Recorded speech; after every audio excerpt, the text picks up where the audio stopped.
ဆုံးဖြတ်ချက်များပင်ရလို့နေတာများစီတဲ့အပြင်းပြဆုံးဖြစ်တဲ့တော့တရားနဲ့စိတ်တွေစားတော့လုံသားညုံမတွေစားအဲ့ကြုံဆွဲလို့မရနိုင်မဲ့လမ်းစာအောင်ငုံကျော်နေတော့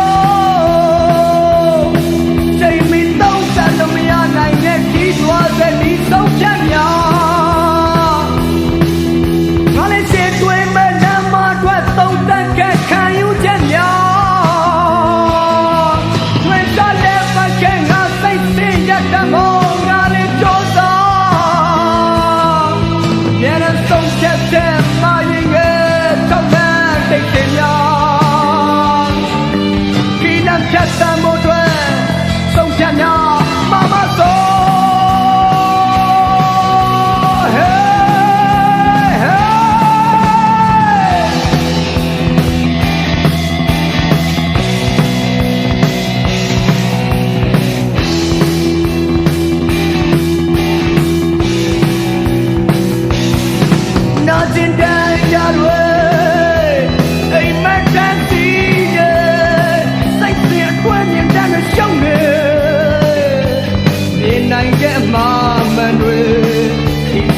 ချက်ဖို့ချေ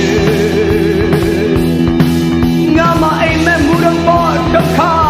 အချိန်ဟောင်းနဲ့ပြင်းသွားရက်ဆက်လာစွာနေတဲ့အချိန်မှတောင်းမြတ်ချက်တိမ်နေပေါ်ဒီစင်ချောက်လန်းနေတော့ငါမချက်တဲ့မို့စိတ်စင်ကို